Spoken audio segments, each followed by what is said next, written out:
Well, hello everybody and welcome back here on Eiersholt. So in the last episode we kind of rebooted the map and went out back in mid-spring, so we've done a little bit of time traveling over the last couple of episodes. But another update for the map actually came out, but we're kind of still at the point where we left last episode, except I finished the ploughing off screen. So all the fields are now had lime and ploughing on them, so we should basically be all good to rock and roll for some seeding. Ground temperatures are not quite up to the 5 degrees that we really want for seeding, but I reckon we should still be okay to kind of get cracking today if it wasn't for this rain. It's going to make everything really sticky and muddy. But I realize I've also bought quite a bit of equipment. Obviously you saw the two New Holland T7s, again bought in the last episode, but ta-da, we got ourselves, so yeah, I got rid originally of the 6R here, and then I changed my mind and I got it back.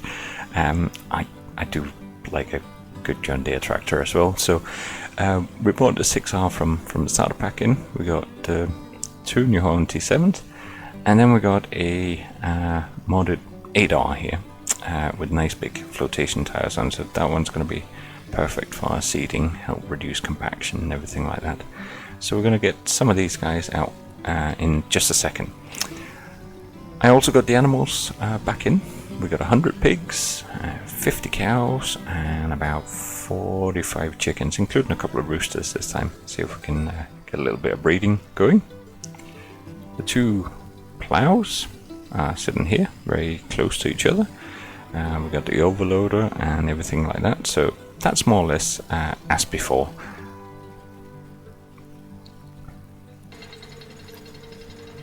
In this shed we got a tedder, a forage wagon, the Deutsch Far Big Baler.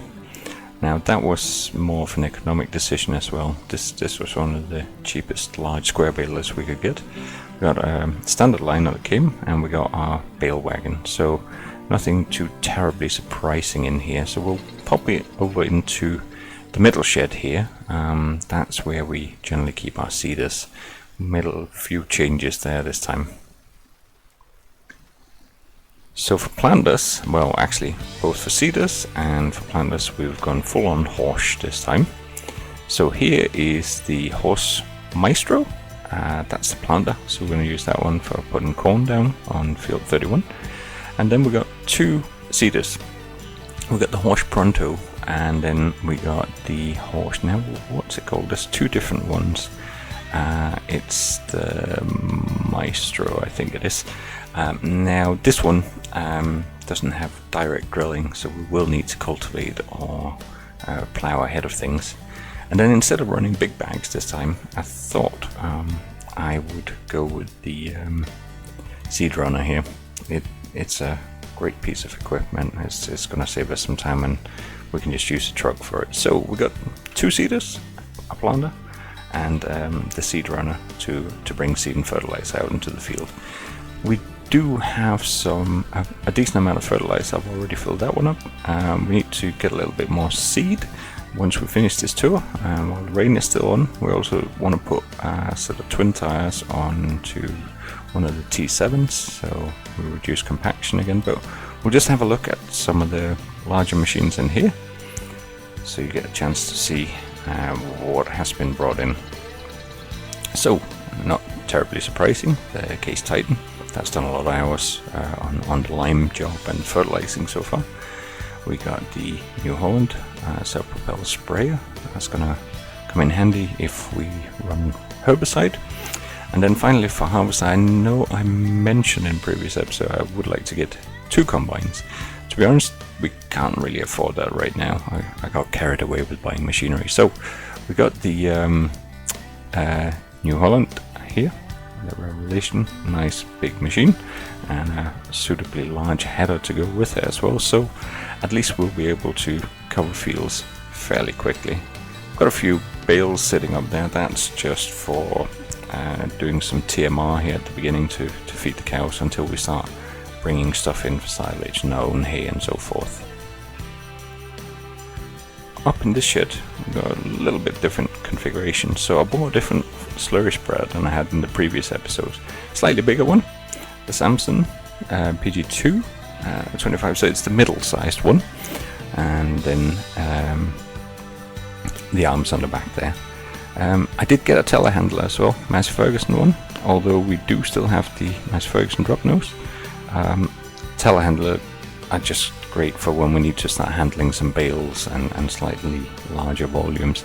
We still use the drop nose one here for running the feed mixer and the water trailer and everything for the animals and cleaning up for the cows and the pigs so far. So yeah, the only other thing we got left is pretty much the same as before. We got a Wilson trailer for transporting animals. Obviously at some point we're going to have fattened up our brown spot pigs, and they'll need to go down and get sold, and we got our cramper trailer here. So actually we're going to need the cramper trailer because we're going to go and pick up some seed up at the garden center. Now we're not going to fill that trailer because that would be very expensive, but we got our man truck parked over in the shed down by the workshop, but we're going to bring one of the T7s down first because we want to mount some twin tires on that for the seeding work, and since it is kind of raining here, we might as well get some of these jobs done in the meantime. So we'll take the T7 down, get that one work done, and then we'll pick up some seed at the garden center, and then hopefully, I'm hoping the rain will lay off just for a little bit, so that maybe we can get started on some seeding, get these machines going. We've got a lot of field to cover, but we'll pick this one. It's got a decent amount of hours on it already, but I don't think we're into sort of repair conditions yet. That will be fine for now. So we'll get some twin tires on this thing. Twin wheels, like that. That is going to cost us, ouch, 10,000 euros to put those on. But of course, then we have them for next time. We're still going to fit out the door, aren't we? Yeah, should be okay. Okay, but we're going to leave that one in here. Just make sure everything, get the guys to tighten everything and stuff like that. We're going to hop in the truck and run up and get some seed from the garden center.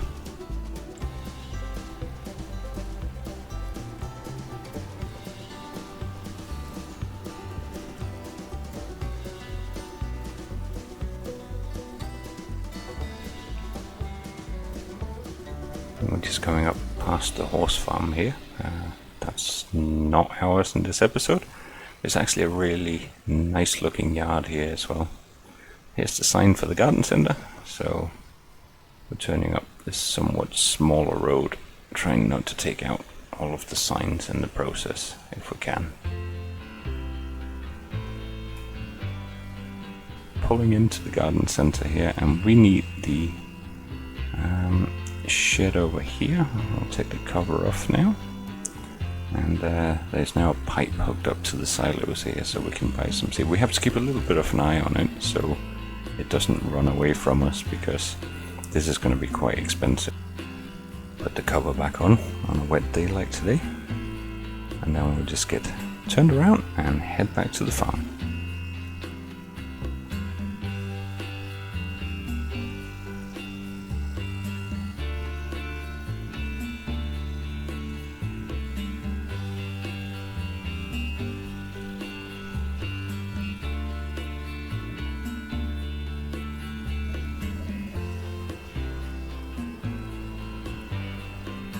So we're almost back at the farm now.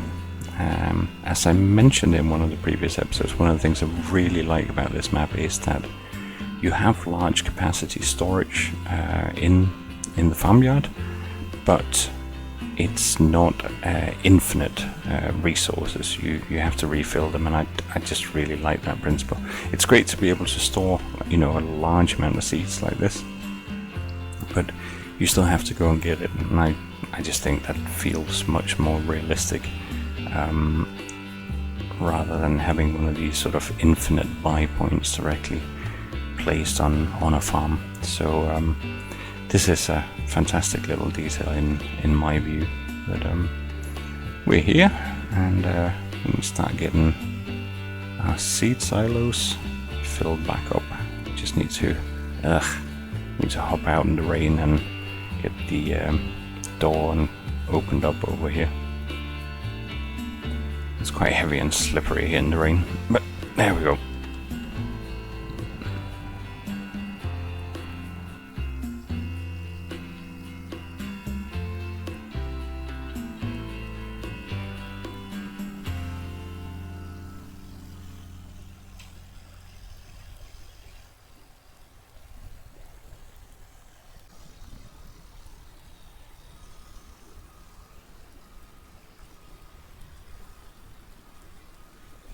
Let's get this T7 with some fairly hefty twin tires moving.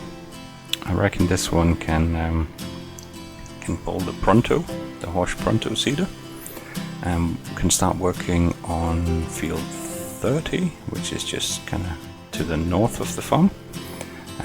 Start putting down some barley on that one, and then we'll get the larger Horsch seeder down on field 29 and start putting wheat on that one. We do have field 14, which is up next to the horse yard. That one will have canola put on it. We don't want to start making straw and having to cart it a long distance. And then finally we have field 53 as well. So I'm not quite sure, maybe we should do some oats or something like that. And then field 31 up towards the forest. That one is going to be used to put corn on, and we're probably going to do about a sort of half and half harvest of the corn and half to be perhaps cut to silage. But we don't have a forage harvester, so that's something we're probably going to have to lease because we've spent all of our money now. So anyway, we'll start getting some seed and fertilizer into the seeders here so that they're ready.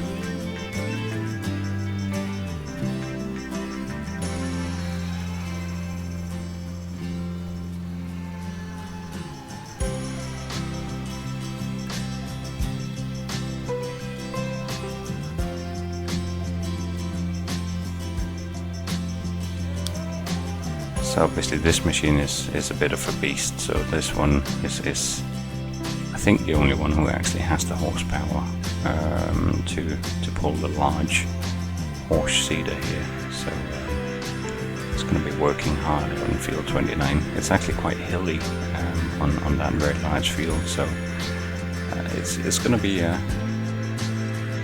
good amount of work even for a large tractor like this. So we have 35,000 litres of seed after we brought 25 in, an empty one, so should hopefully be okay. So this guy is going to be working up in field 29, and then our seed runner is probably going to have to sort of dart back and forth between the two machines. So with the kind of tank capacities, they're not going to be running empty all the time, so I don't think it's going to be a major issue to keep them sorted. So we're starting seeding before the ground temperature has reached things. I do believe that we might find ourselves in the situation where we can get some patches of failed germination, but it's all part of figuring out seasons. So we're going to put seed in one compartment and fertilizer in the other compartment.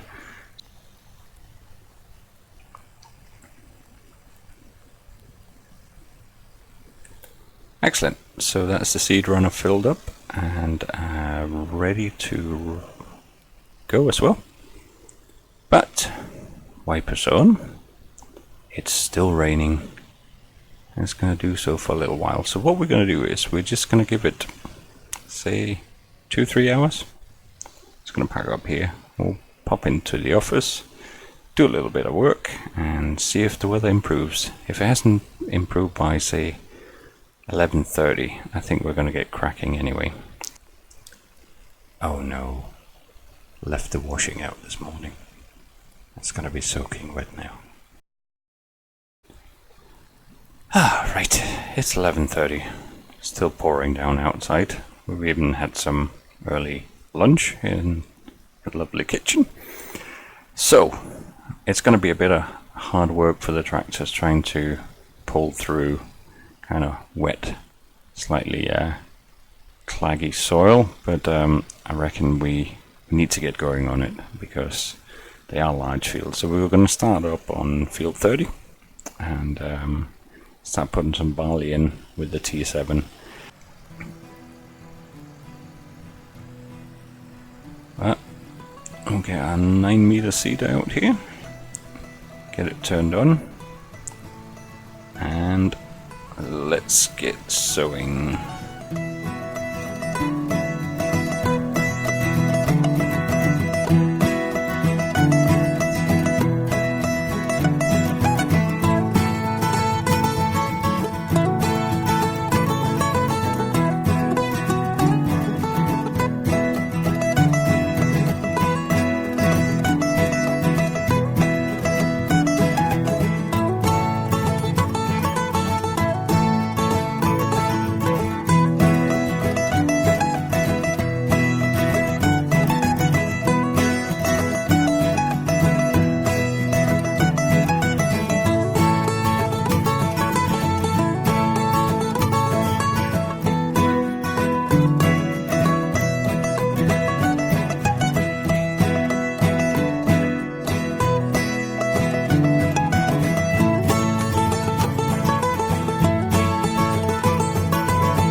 So that's us basically twice around the headland now.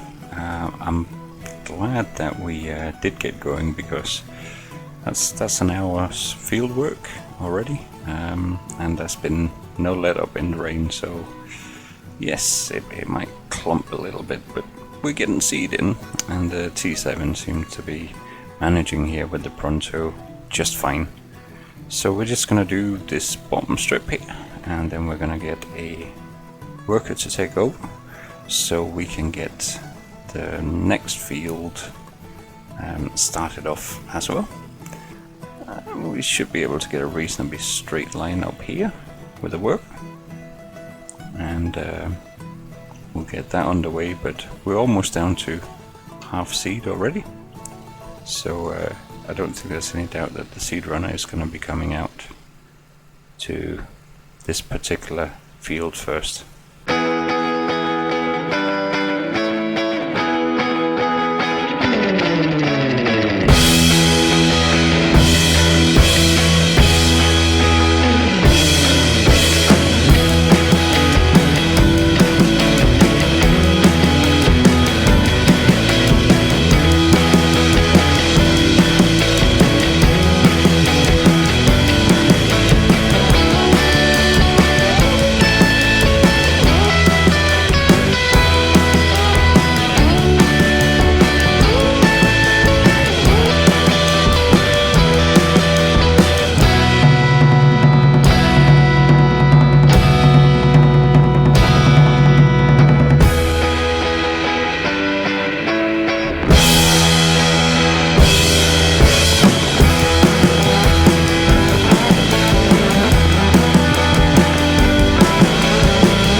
Rain is finally dropping off just as we finish the first round of headland here on field 29.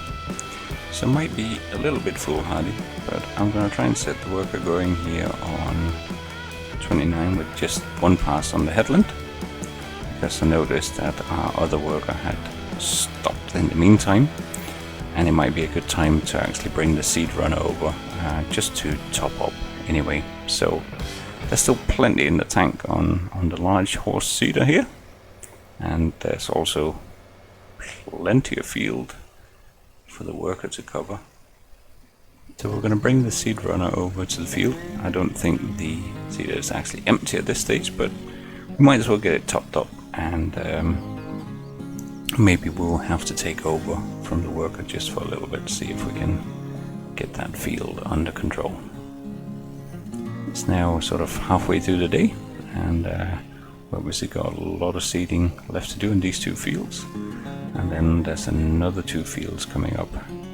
So it looks like the tractor is way up at the other end, but thankfully we have a good strong pickup truck that we can take up through the field here.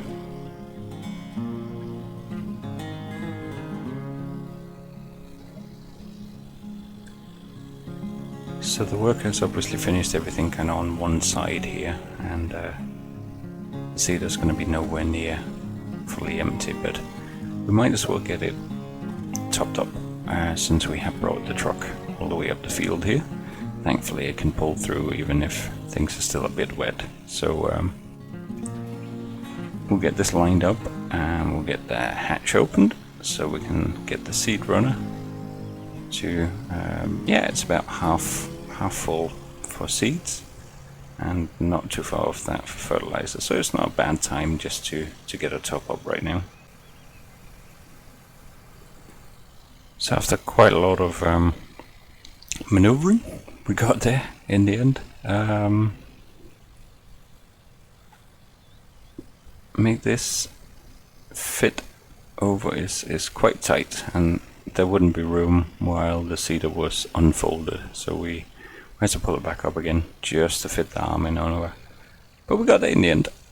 Turn the help screen back off now, and we got seed filled up on the harvester, on the seeder here. So, bit of wheel spin as we're trying to pull this thing out.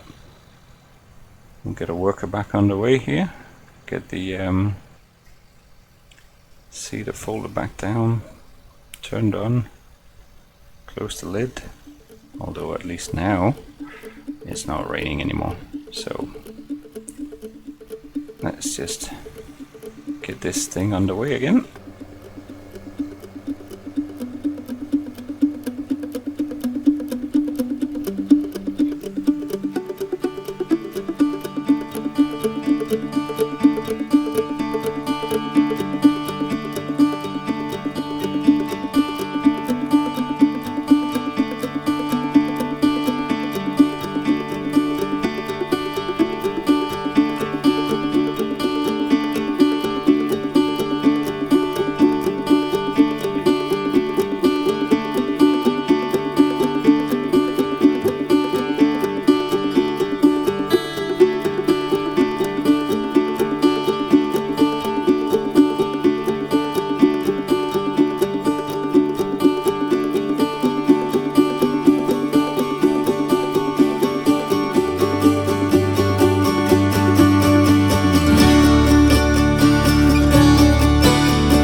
So things are progressing quite well on both fields right now.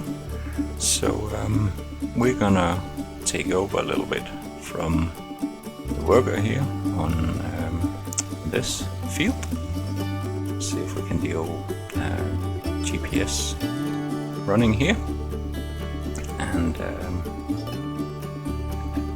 see if that should work okay. So we'll start our seed. Bring ourselves forward along the line here a bit.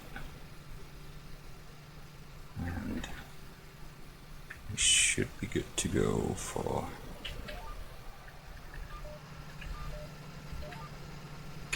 excellent.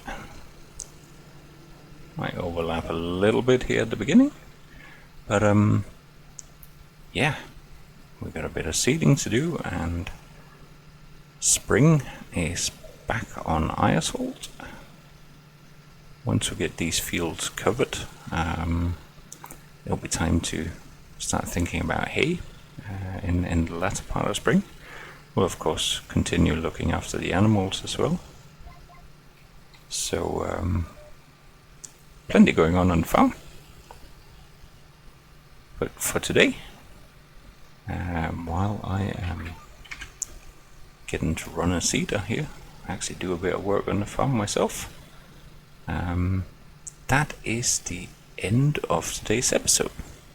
So I hope you enjoyed watching. I will do a little bit more seeding off screen so episodes don't get too repetitive. But for now, it's thank you very much for watching here from Overcord Gaming, and see you again soon.